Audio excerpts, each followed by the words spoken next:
What else you Yeah, got? this wouldn't be an interview if I didn't have an awkward pause. So I'm glad we got that Nice, off the list. nice. Check that one. Very natural. One of the questions.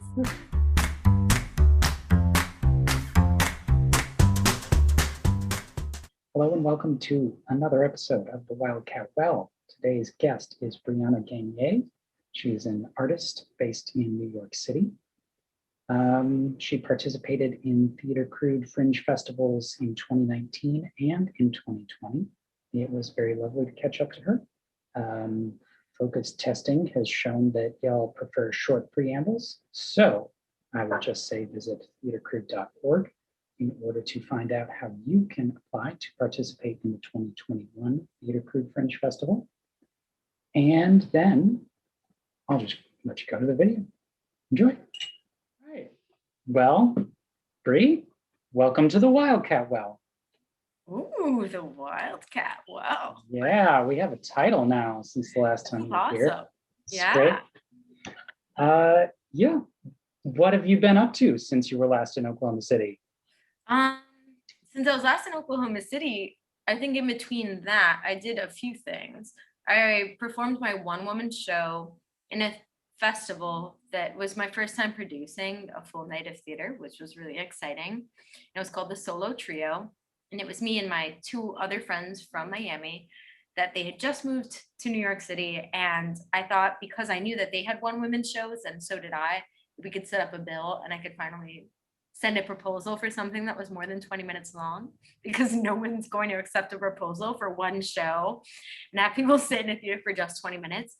So it's a full 90-minute show, and it was all three of us, which was pretty exciting. It was 2 nights and they were both sold out to my surprise, which was insane. Nice. And very nice. That led them to invite me to do a virtual festival in the midsummer, because everything that was on the schedule for the theater was called the Tank, or it is called the Tank rather. They're the ones who have made me eligible for the vaccine, so I should pay some homage, pay some respect. Nice. But they scrapped their entire summer list and just started doing festivals and asked people to revisit. And because I guess I was just like lucky and grateful that I had a recording of my performance that I was able to send in for that. I think that was 2 months before the virtual Theater Crude Festival last summer as well, which was the last thing in October.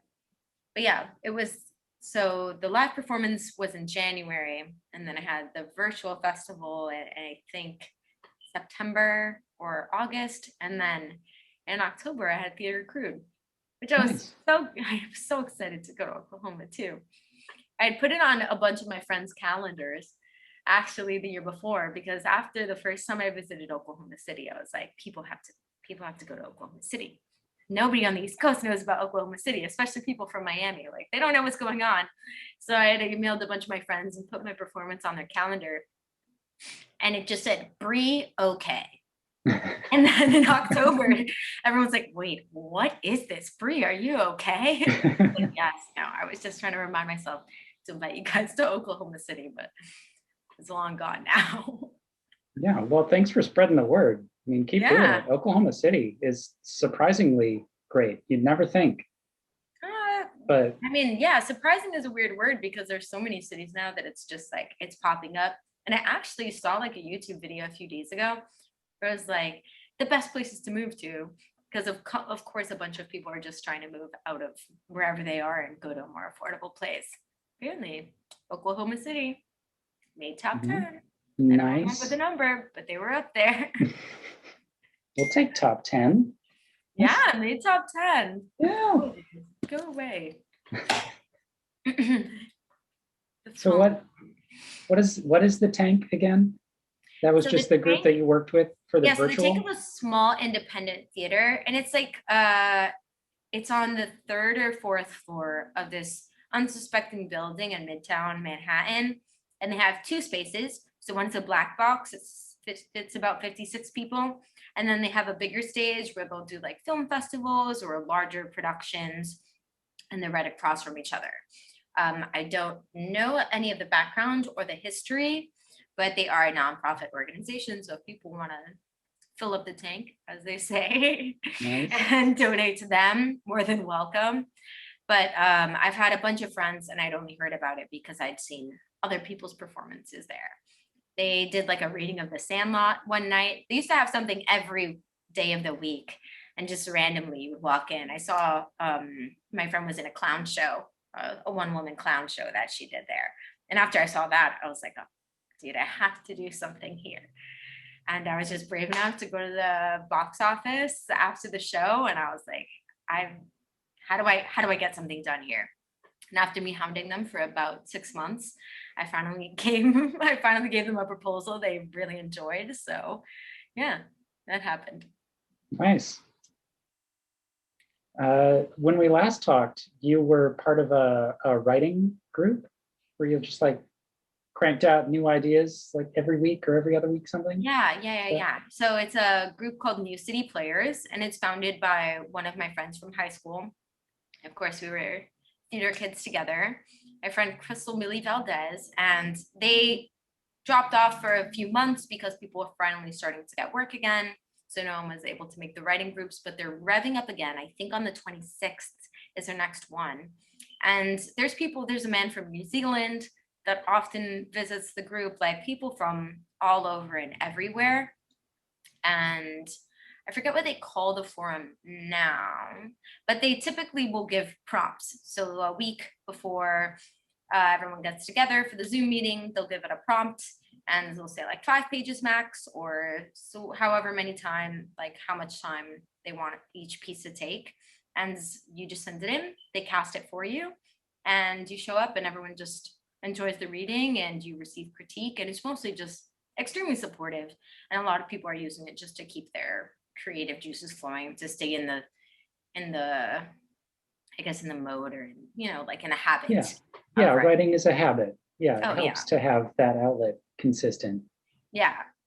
It's fun. It's some of it is like people will bring in just the 5 pages of something they've been working on for years or for the last year, and this is the first time somebody's hearing it.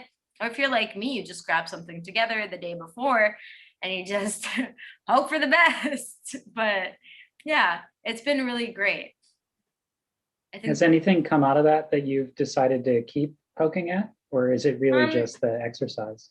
Yeah, so the last one was, I think, in February or March. I can't remember now.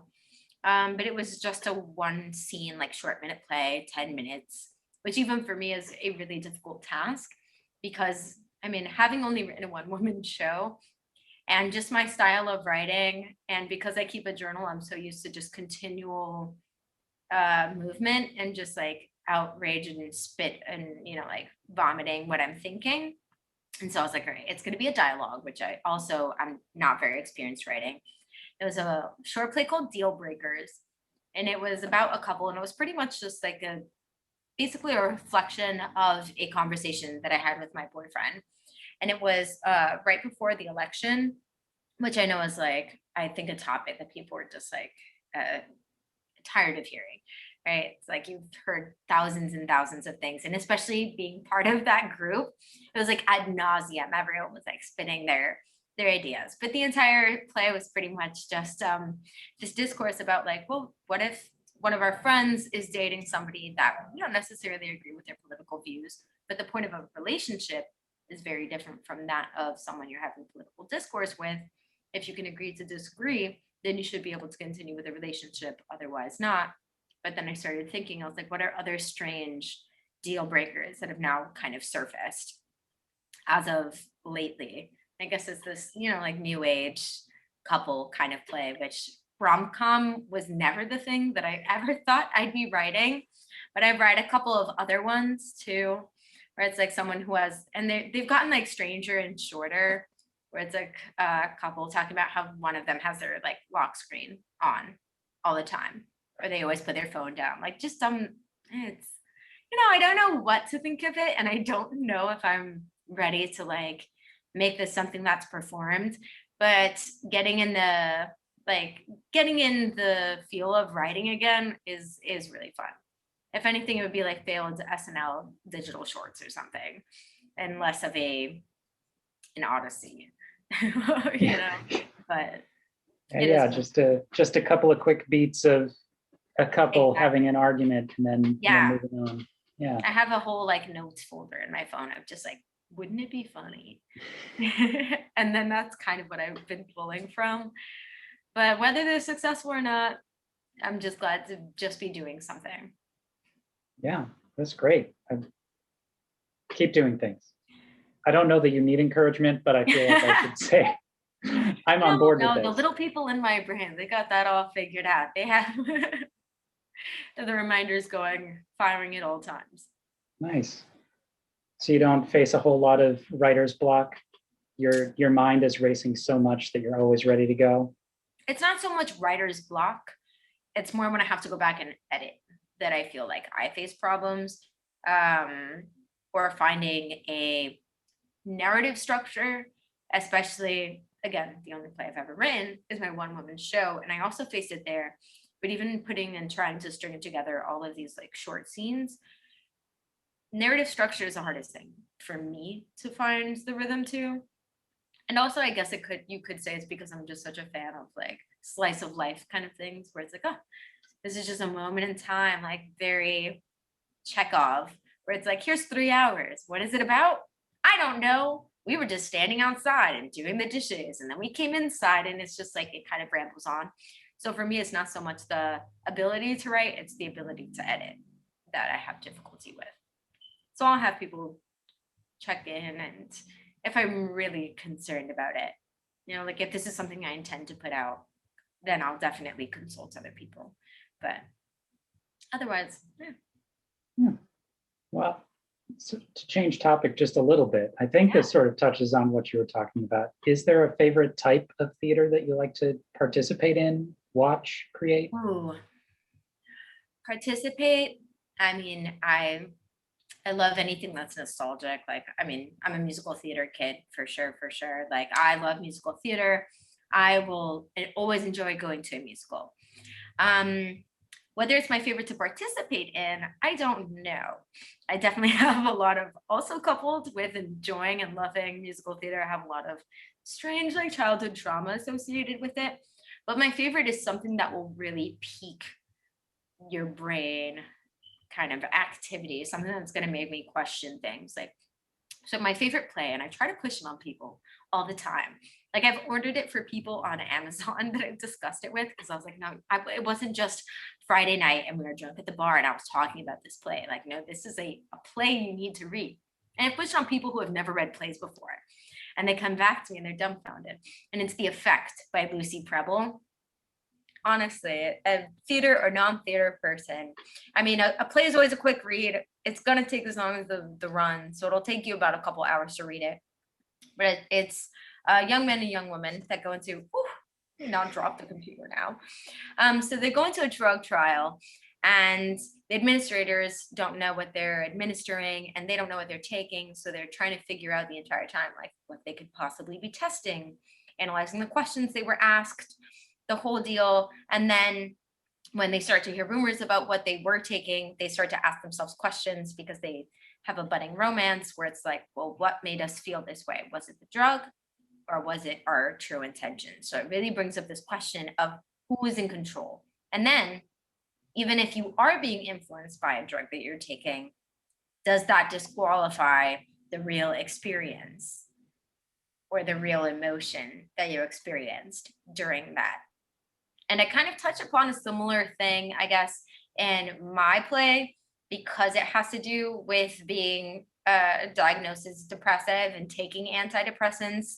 And I thought about that question the entire time I was watching that play. That's where I was like so roped into it, where it was like, well, if this thing is synthetically making me feel this way by the experiences that I now have with this new perspective, like, do I have the onus of it?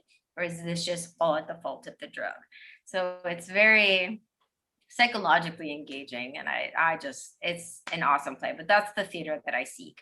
Something that A is super psychologically kind of puts you in this quandary. And then B, something that I can relate to myself.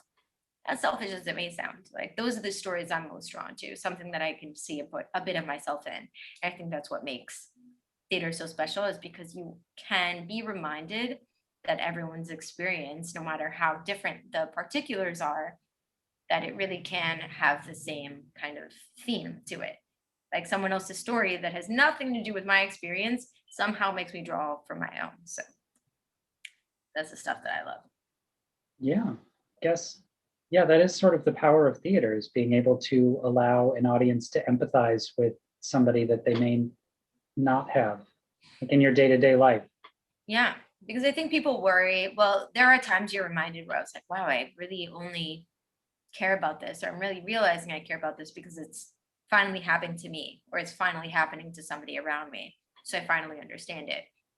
But by being introduced to a story and a character that you really engage with and a character that really, really connect with, it kind of takes that place of someone that you know or your own life. So you can find a way to relate it to yourself, even if it's something that you've no experience in. That's why people have period dramas. Like you weren't alive, like you have no idea what that experience is. But at the end of the day, the human experience comes down to a very basic level. That's where you have like 30 plots that exist, and then they're just like recreations of it. So yeah. Yeah. So do you have any thoughts about the future of theater, where the art form is going? um so I've seen a couple of variations of it. I don't necessarily have like a theory or a prediction, but it's always very interesting to see how things go. Like everyone's first immediate adaptation is like, oh, we've recorded so many things, or everyone has access to record something. So that being shared on like a platform, let's say like anywhere on the internet, does make sense to me. But also I've seen my live performances recorded, and even then I've had that thought where I was like, this isn't the same medium. Like I'm not doing it justice. Watching a theater, or watching myself, I guess, perform on stage and then watching it back, it's like watching a clown. Like it's they're like a mime just up there. Um, but today I was listening to a podcast. I was listening to This American Life because I love This American Life. And so the last segment of the show is like Act 5 or something. Anyway, this woman, she premieres her play, and it's an audio play, which I've heard audio plays before, but I guess it had never dawned on me because that wasn't the only, or one of, now that we've reduced it down to a certain extent, of like, oh, of course, this was always an avenue. And that was really exciting too, because it also, as far as my mind goes, like, oh, production wise, obviously that's so much easier. Like I just have everybody send me their audio, or I have everybody in the same room in the studio on one day, and boom, it's done. So that was really exciting. I would love to hear more audio plays, and also just because of, I guess, time constraint wise, or it's like another way, like if I'm sitting in front of the television, who's to say that that's going to be the thing that I engage with? But when I'm in the car, I would love to be able to listen to plays. That'd be great. That's why I love musical theater too. So I'd love to hear more audio plays. And after hearing the one today, I was like, man, maybe I should really start thinking of converting some of these dumb scenes into like really short plays, and just have like an audio pod series, like a pod play series. That could be cool. And then I've seen some stuff that's smaller audience interactive via Zoom, which I haven't participated in, but I've just seen them. Like I've seen a couple of calls for them, which I think could be very cool. Like the one that I saw, it was a murder mystery. Not that I saw, but I saw the listing for the audition, and it was a murder mystery. And so I don't know how big the audience was, but I'm assuming it was small, and because you'd have to have the people not necessarily so much like immersive or interact.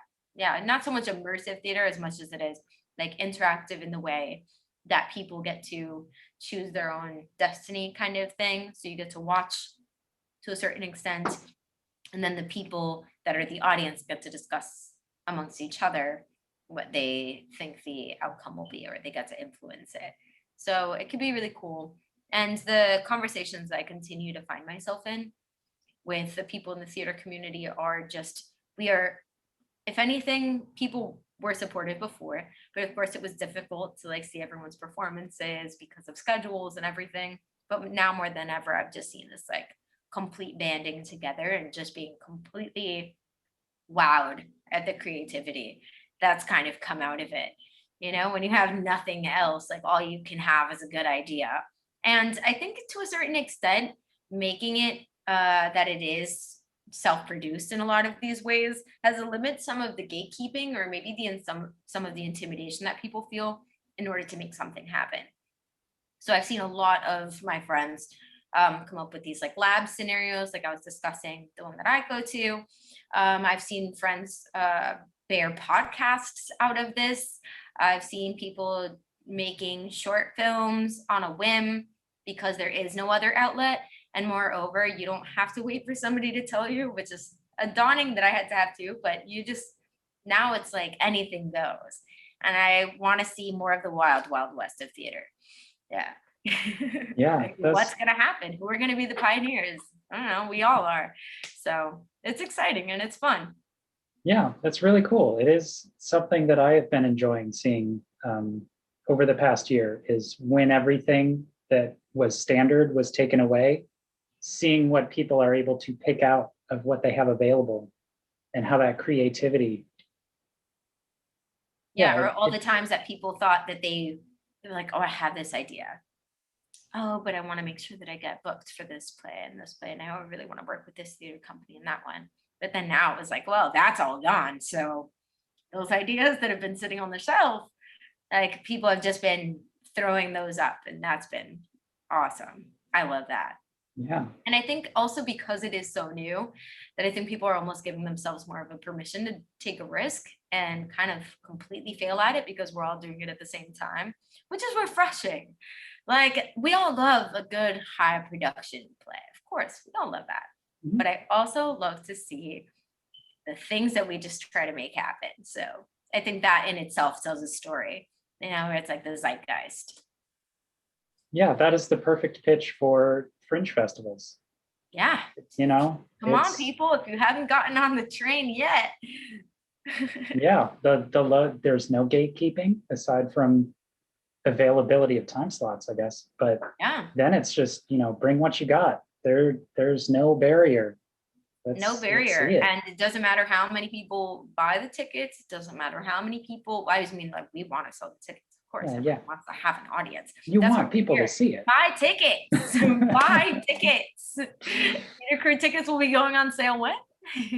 Oh, much later. Much later. Much later than now. But yes, but be there, even if it's for the anticipation of watching someone fall flat on their face, which, I mean, I will be the first to raise my hand. But I think it's that risk, you know, the audience gets that excitement of seeing, like, ooh, this is someone who's out of their comfort zone. And I'm out of my comfort zone too. You know, like, this isn't a touring show. This is just me and you. So Fringe festivals, definitely. They've been doing that for a long time. This is generally, I think, why people enjoy meeting up at bars, because then, you know, when the awkward pause happens, everybody just picks up their drink and. Yep. See, I think that was the problem with our first attempts. There were no awkward pauses, and we were just drinking. Yeah, lost track of time. The high life goes down so well. We had the high life. The high life made us feel like we were totally engaged and really on track. Mm-hmm. An hour and a half later, we woke up. This didn't work. Yeah, learned about your backyard raccoons and.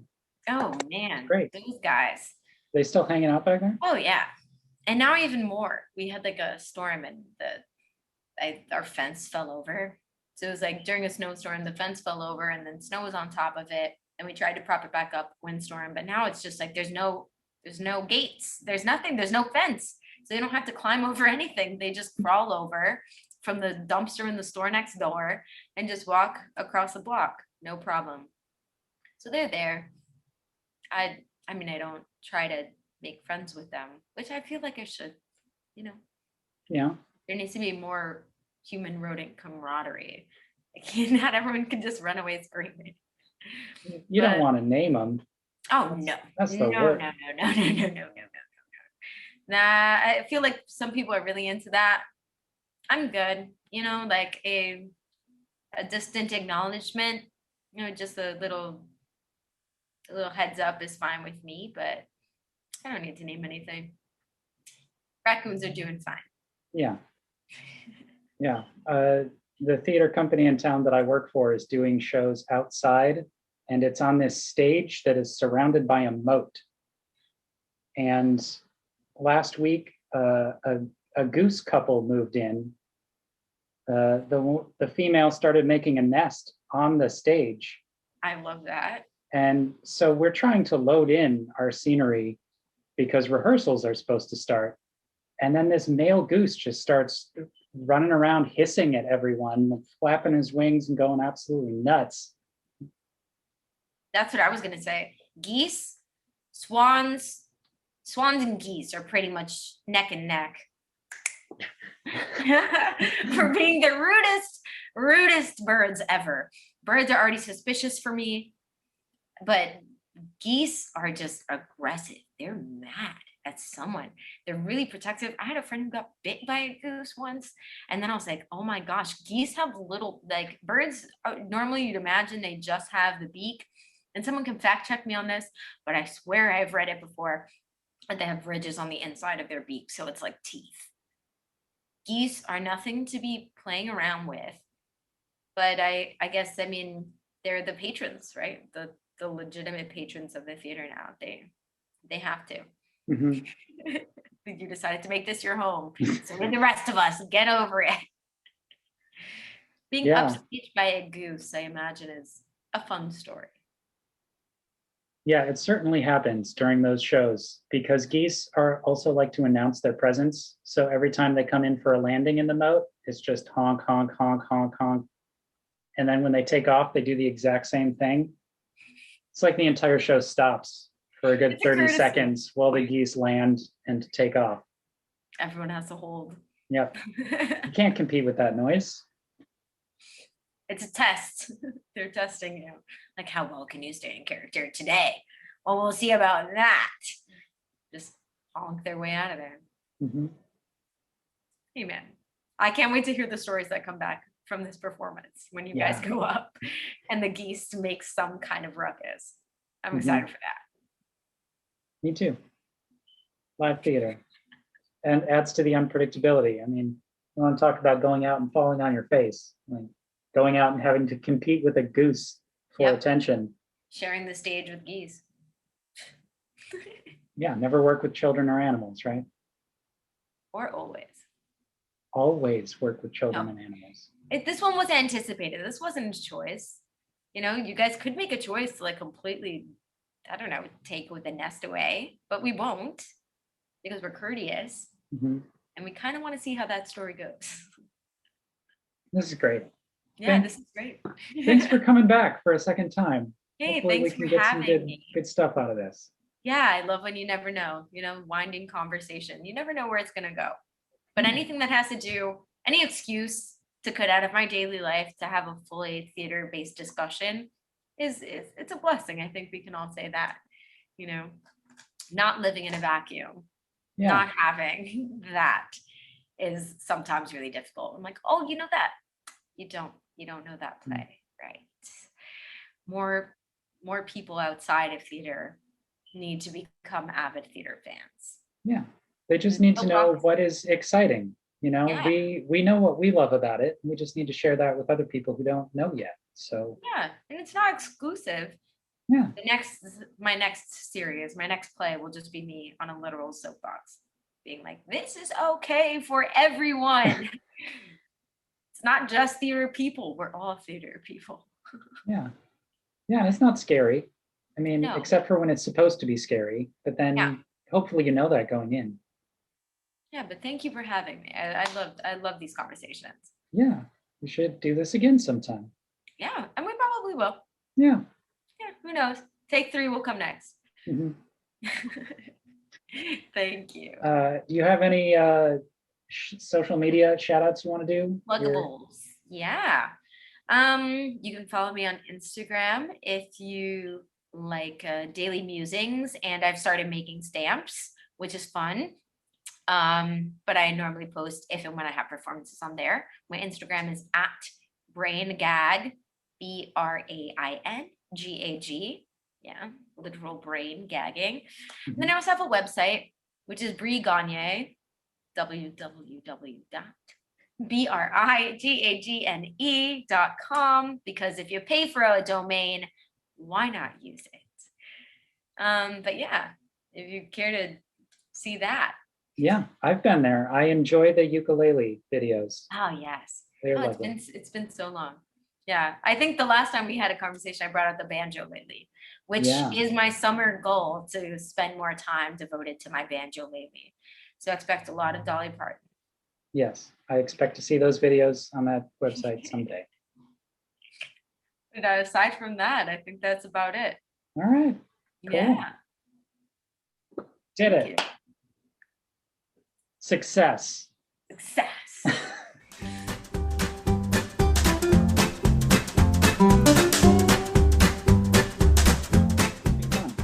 Like, comment, and subscribe if you too suffer from awkward pause syndrome. This is a serious plague. We've all been there. Phone calls with parents, interactions at the grocery store you weren't anticipating. Donate now.